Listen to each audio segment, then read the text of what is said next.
When perfect quiet is restored, I shall proceed. I cannot speak so long as there is any noise or confusion. I shall take my time. I feel quite prepared to spend the night with you if necessary.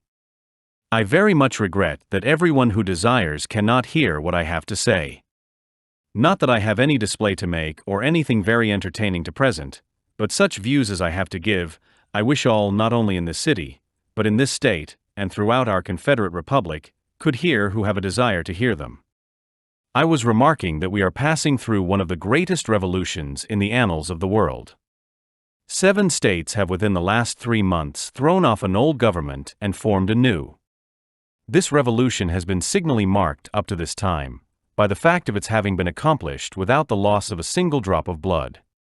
This new constitution, or form of government, constitutes the subject to which your attention will be partly invited. In reference to it, I make this first general remark: it amply secures all our ancient rights, franchises, and liberties. All the great principles of Magna Carta are retained in it. No citizen is deprived of life, liberty, or property, but by the judgment of his peers under the laws of the land. The great principle of religious liberty, which was the honor and pride of the old Constitution, is still maintained and secured. All the essentials of the old Constitution, which have endeared it to the hearts of the American people, have been preserved and perpetuated. Some changes have been made. Some of these I should have preferred not to have seen made, but other important changes do meet my cordial approbation. They form great improvements upon the old Constitution. So, taking the whole new Constitution, I have no hesitancy in giving it as my judgment that it is decidedly better than the old. Allow me briefly to allude to some of these improvements. The question of building up class interests, or fostering one branch of industry to the prejudice of another under the exercise of the revenue power, which gave us so much trouble under the old Constitution, is put at rest forever under the new. We allow the imposition of no duty with a view of giving advantage to one class of persons, in any trade or business, over those of another. All, under our system, stand upon the same broad principles of perfect equality. Honest labor and enterprise are left free and unrestricted in whatever pursuit they may be engaged. This old thorn of the tariff, which was the cause of so much irritation in the old body politic, is removed forever from the new. Again, the subject of internal improvements, under the power of Congress to regulate commerce, is put at rest under our system. The power claimed by construction under the old Constitution was at least a doubtful one. It rested solely upon construction. We of the South, generally apart from considerations of constitutional principles, opposed its exercise upon grounds of its inexpediency and injustice. Notwithstanding this opposition, millions of money from the common treasury had been drawn for such purposes. Our opposition sprang from no hostility to commerce, or to all necessary aids for facilitating it. With us it was simply a question upon whom the burden should fall. In Georgia, for instance, we have done as much for the cause of internal improvements as any other portion of the country, according to population and means. We have stretched out lines of railroads from the seaboard to the mountains, dug down the hills, and filled up the valleys at a cost of not less than $25 million. All this was done to open an outlet for our products of the interior, and those to the west of us, to reach the marts of the world. No state was in greater need of such facilities than Georgia, but we did not ask that these works should be made by appropriations out of the common treasury. The cost of the grading, the superstructure, and the equipment of our roads was borne by those who had entered into the enterprise. Nay, more, not only the cost of the iron, no small item in the aggregate cost was borne in the same way, but we were compelled to pay into the common treasury several millions of dollars for the privilege of importing the iron, after the price was paid for it abroad. What justice was there in taking this money, which our people paid into the common treasury on the importation of our iron, and applying it to the improvement of rivers and harbors elsewhere? The true principle is to subject the commerce of every locality to whatever burdens may be necessary to facilitate it. If Charleston Harbor needs improvement, let the commerce of Charleston bear the burden. If the mouth of the Savannah River has to be cleared out, let the seagoing navigation which is benefited by it bear the burden. So with the mouths of the Alabama and Mississippi River. Just as the products of the interior, our cotton, wheat, corn, and other articles, have to bear the necessary rates of freight over our railroads to reach the seas. This is again the broad principle of perfect equality and justice, and it is especially set forth and established in our new Constitution. Another feature to which I will allude is that the new Constitution provides that cabinet ministers and heads of departments may have the privilege of seats upon the floor of the Senate and House of Representatives and may have the right to participate in the debates and discussions upon the various subjects of administration. I should have preferred that this provision should have gone further and required the President to select his constitutional advisers from the Senate and House of Representatives. That would have conformed entirely to the practice in the British Parliament, which, in my judgment, is one of the wisest provisions in the British Constitution. It is the only feature that saves that government. It is that which gives it stability in its facility to change its administration. Ours, as it is a great approximation to the right principle. Under the old Constitution, a Secretary of the Treasury, for instance, had no opportunity, save by his annual reports, of presenting any scheme or plan of finance or other matter. He had no opportunity of explaining, expounding, enforcing, or defending his views of policy. His only resort was through the medium of an organ. In the British Parliament, the Premier brings in his budget and stands before the nation responsible for its every item. If it is indefensible, he falls before the attacks upon it, as he ought to. This will now be the case to a limited extent under our system. In the new Constitution, provision has been made by which our heads of departments can speak for themselves and the administration, in behalf of its entire policy, without resorting to the indirect and highly objectionable medium of a newspaper. It is to be greatly hoped that under our system we shall never have what is known as a government organ. Another change in the Constitution relates to the length of the tenure of the presidential office. In the new Constitution, it is 6 years instead of 4, and the president rendered ineligible for a re-election. This is certainly a decidedly conservative change. It will remove from the incumbent all temptation to use his office or exert the powers confided to him for any objects of personal ambition. The only incentive to that higher ambition which should move and actuate one holding such high trusts in his hands will be the good of the people, the advancement, prosperity, happiness, safety, honor, and true glory of the Confederacy. But not to be tedious in enumerating the numerous changes for the better, allow me to allude to one other, though last, not least. The new Constitution has put at rest forever all the agitating questions relating to our peculiar institution, African slavery, as it exists amongst us, the proper status of the Negro in our form of civilization. This was the immediate cause of the late rupture and present revolution. Jefferson, in his forecast, had anticipated this, as the rock upon which the old Union would split. He was right. What was conjecture with him is now a realized fact. But whether he fully comprehended the great truth upon which that rock stood and stands, may be doubted. The prevailing ideas entertained by him and most of the leading statesmen at the time of the formation of the old Constitution were that the enslavement of the African was in violation of the laws of nature, that it was wrong in principle, socially, morally, and politically. It was an evil they knew not well how to deal with, but the general opinion of the men of that day was that, somehow or other in the order of Providence, the institution would be evanescent and pass away. This idea, though not incorporated in the Constitution, was the prevailing idea at that time. The Constitution, it is true, secured every essential guarantee to the institution while it should last, and hence no argument can be justly urged against the constitutional guarantees thus secured, because of the common sentiment of the day. Those ideas, however, were fundamentally wrong. They rested upon the assumption of the equality of races. This was an error. It was a sandy foundation, and the government built upon it fell when the storm came and the wind blew. Our new government is founded upon exactly the opposite idea. Its foundations are laid, its cornerstone rests, upon the great truth that the Negro is not equal to the white man, that slavery subordination to the superior race is his natural and normal condition. This, our new government, is the first in the history of the world, based upon this great physical, philosophical, and moral truth. This truth has been slow in the process of its development, like all other truths in the various departments of science. It has been so even amongst us. Many who hear me, perhaps, can recollect well that this truth was not generally admitted, even within their day. The errors of the past generation still clung to many as late as 20 years ago. Those at the North, who still cling to these errors, with a zeal above knowledge, we justly denominate fanatics. All fanaticism springs from an aberration of the mind, from a defect in reasoning. It is a species of insanity.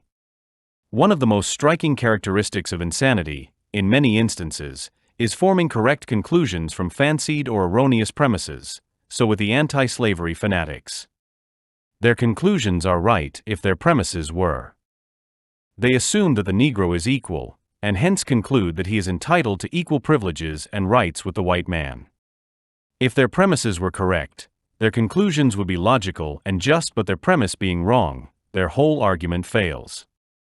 I recollect once of having heard a gentleman from one of the northern states, of great power and ability, announce in the House of Representatives, with imposing effect, that we of the South would be compelled, ultimately, to yield upon this subject of slavery, that it was as impossible to war successfully against a principle in politics, as it was in physics or mechanics. That the principle would ultimately prevail. That we, in maintaining slavery as it exists with us, were warring against a principle founded in nature, the principle of the equality of men. The reply I made to him was, that upon his own grounds, we should ultimately succeed, and that he and his associates, in this crusade against our institutions, would ultimately fail. The truth announced that it was as impossible to war successfully against a principle in politics as it was in physics and mechanics, I admitted, but told him that it was he, and those acting with him, who were warring against a principle. They were attempting to make things equal which the Creator had made unequal. In the conflict thus far, success has been on our side, complete throughout the length and breadth of the Confederate States. It is upon this, as I have stated, our social fabric is firmly planted, and I cannot permit myself to doubt the ultimate success of a full recognition of this principle throughout the civilized and enlightened world. As I have stated, the truth of this principle may be slow in development, as all truths are and ever have been, in the various branches of science. It was so with the principles announced by Galileo, it was so with Adam Smith and his principles of political economy. It was so with Harvey, and his theory of the circulation of the blood. It is stated that not a single one of the medical profession, living at the time of the announcement of the truths made by him, admitted them. Now, they are universally acknowledged. May we not, therefore, look with confidence to the ultimate universal acknowledgement of the truths upon which our system rests? It is the first government ever instituted upon the principles in strict conformity to nature, and the ordination of Providence, in furnishing the materials of human society. Many governments have been founded upon the principle of the subordination and serfdom of certain classes of the same race. Such were and are in violation of the laws of nature. Our system commits no such violation of nature's laws. With us, all of the white race, however high or low, rich or poor, are equal in the eye of the law. Not so with the Negro. Subordination is his place. He, by nature or by the curse against Canaan, is fitted for that condition which he occupies in our system. The architect, in the construction of buildings, lays the foundation with the proper material, the granite, then comes the brick or the marble. The substratum of our society is made of the material fitted by nature for it, and by experience we know that it is best, not only for the superior, but for the inferior race, that it should be so. It is, indeed, in conformity with the ordinance of the Creator. It is not for us to inquire into the wisdom of His ordinances, or to question them. For His own purposes, He has made one race to differ from another, as He has made one star to differ from another star in glory. The great objects of humanity are best attained when there is conformity to His laws and decrees, in the formation of governments as well as in all things else. Our Confederacy is founded upon principles in strict conformity with these laws. This stone, which was rejected by the first builders, is become the chief of the corner, the real cornerstone in our new edifice. I have been asked, what of the future? It has been apprehended by some that we would have arrayed against us the civilized world. I care not who or how many they may be against us, when we stand upon the eternal principles of truth. If we are true to ourselves and the principles for which we contend, we are obliged to, and must triumph.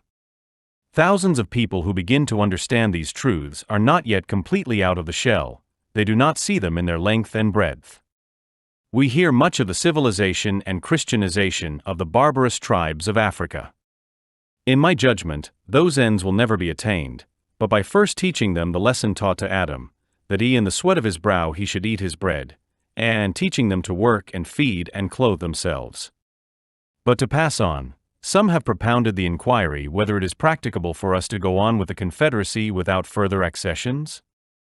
Have we the means and ability to maintain nationality among the powers of the earth? On this point I would barely say that as anxiously as we all have been, and are for the border states, with institutions similar to ours, to join us, still we are abundantly able to maintain our position, even if they should ultimately make up their minds not to cast their destiny with us. That they ultimately will join us, be compelled to do it, is my confident belief, but we can get on very well without them, even if they should not. We have all the essential elements of a high national career.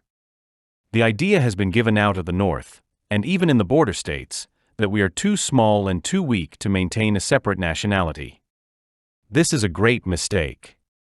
In extent of territory, we embrace 564,000 square miles and upward. This is upward of 200,000 square miles more than was included within the limits of the original 13 states. It is an area of country more than double the territory of France or the Austrian Empire. France, in round numbers, has but 212,000 square miles. Austria, in round numbers, has 248,000 square miles. Ours is greater than both combined. It is greater than all France, Spain, Portugal, and Great Britain, including England, Ireland, and Scotland together. In population we have upward of 5 millions, according to the census of 1860. This includes white and black. The entire population, including white and black, of the original 13 states, was less than 4 millions in 1790, and still less in 76, when the independence of our fathers was achieved.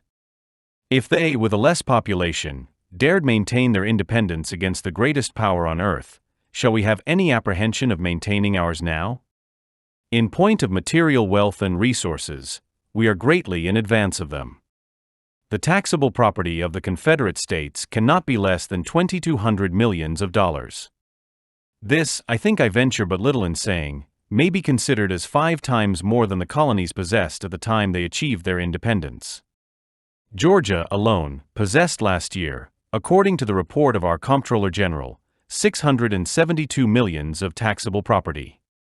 The debts of the 7 Confederate states sum up in the aggregate less than 18 millions, while the existing debts of the other of the late United States sum up in the aggregate the enormous amount of $174 millions. This is without taking into account the heavy city debts, corporation debts, and railroad debts, which press, and will continue to press, as a heavy incubus upon the resources of those states. These debts, added to others, make a sum total not much under $500 millions. With such an area of territory as we have, with such an amount of population, with a climate and soil unsurpassed by any on the face of the earth, with such resources already at our command, with productions which control the commerce of the world, who can entertain any apprehensions as to our ability to succeed, whether others join us or not? It is true, I believe I state but the common sentiment, when I declare my earnest desire that the border states should join us. The differences of opinion that existed among us anterior to secession related more to the policy in securing the result by cooperation than from any difference upon the ultimate security we all look to in common. These differences of opinion were more in reference to policy than principle, and as Mr. Jefferson said in his inaugural, in 1801, after the heated contest preceding his election, that there might be differences of opinion without differences on principle, and that all, to some extent, had been Federalists and all Republicans. So it may now be said of us, that whatever differences of opinion as to the best policy in having a cooperation with our border sister slave states, if the worst came to the worst, that as we were all cooperationists, we are now all for independence, whether they come or not. In this connection, I take this occasion to state that I was not without grave and serious apprehensions, that if the worst came to the worst, and cutting loose from the old government should be the only remedy for our safety and security, it would be attended with much more serious ills than it has been as yet. Thus far we have seen none of those incidents which usually attend revolutions. No such material as such convulsions usually throw up has been seen. Wisdom, prudence, and patriotism have marked every step of our progress thus far. This augurs well for the future, and it is a matter of sincere gratification to me that I am enabled to make the declaration. Of the men I met in the Congress at Montgomery, I may be pardoned for saying this: an abler, wiser, a more conservative, deliberate, determined, resolute, and patriotic body of men I never met in my life. Their works speak for them, the provisional government speaks for them, the constitution of the permanent government will be a lasting monument of their worth, merit, and statesmanship. But to return to the question of the future. What is to be the result of this revolution? Will everything, commenced so well, continue as it has begun? In reply to this anxious inquiry, I can only say it all depends upon ourselves. A young man starting out in life on his majority, with health, talent, and ability, under a favoring providence, may be said to be the architect of his own fortunes. His destinies are in his own hands. He may make for himself a name, of honor or dishonor, according to his own acts. If he plants himself upon truth, integrity, honor, and uprightness, with industry, patience, and energy, he cannot fail of success. So it is with us. We are a young republic, just entering upon the arena of nations. We will be the architects of our own fortunes. Our destiny, under Providence, is in our own hands. With wisdom, prudence, and statesmanship on the part of our public men, and intelligence, virtue, and patriotism on the part of the people, success, to the full measures of our most sanguine hopes, may be looked for. But if unwise counsels prevail, if we become divided, if schisms arise, if dissensions spring up, if factions are engendered, if party spirit, nourished by unholy personal ambition, shall rear its hydra head, I have no good to prophesy for you. Without intelligence, virtue, integrity, and patriotism on the part of the people, no republic or representative government can be durable or stable.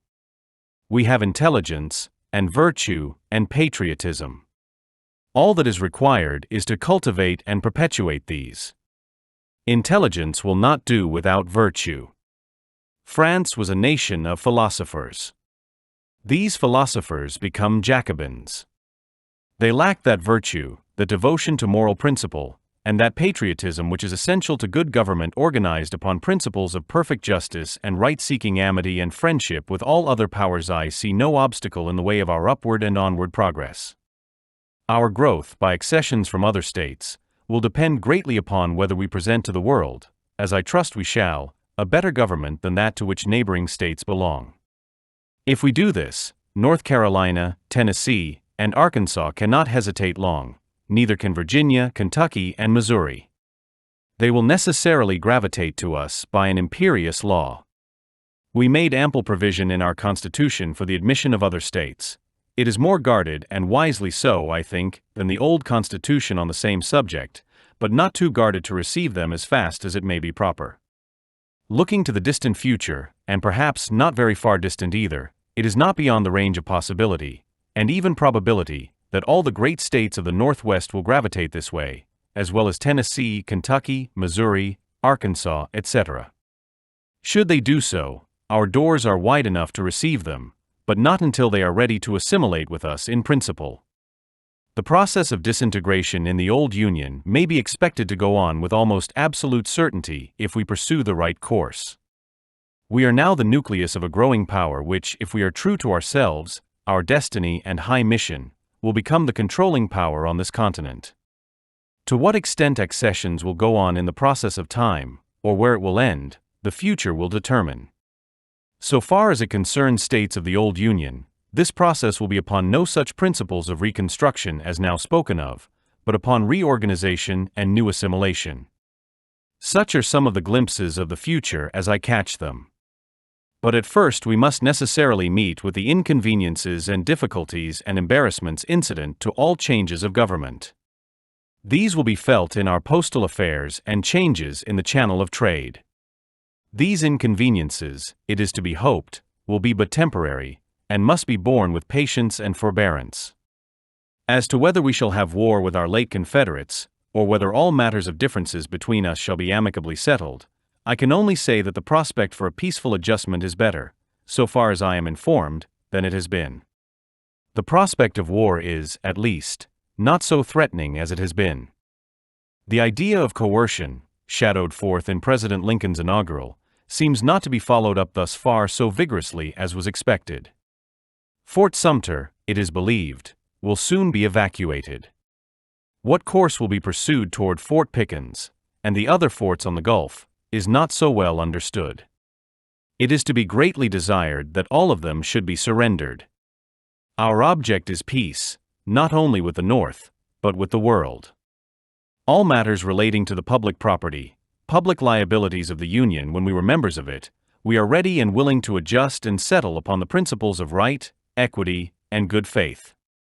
War can be of no more benefit to the North than to us.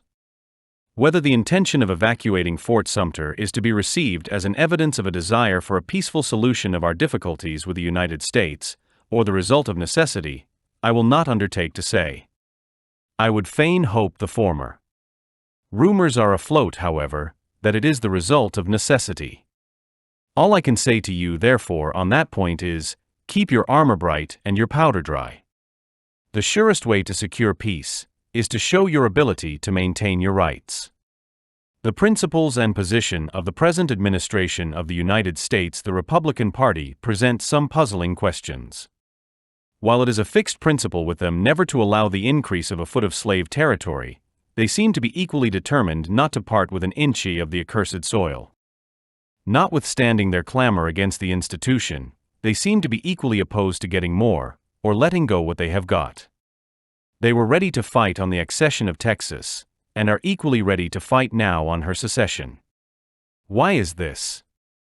How can this strange paradox be accounted for? There seems to be but one rational solution, and that is, notwithstanding their professions of humanity, they are disinclined to give up the benefits they derive from slave labor. Their philanthropy yields to their interest. The idea of enforcing the laws has but one object, and that is a collection of the taxes raised by slave labor to swell the fund necessary to meet their heavy appropriations. The spoils is what they are after though they come from the labor of the slave. That as the admission of states by Congress under the Constitution was an act of legislation, and in the nature of a contract or compact between the states admitted and the others admitting, why should not this contract or compact be regarded as of like character with all other civil contracts liable to be rescinded by mutual agreement of both parties? The seceding states have rescinded it on their part, they have resumed their sovereignty. Why cannot the whole question be settled, if the North desire peace, simply by the Congress, in both branches, with the concurrence of the President, giving their consent to the separation, and a recognition of our independence?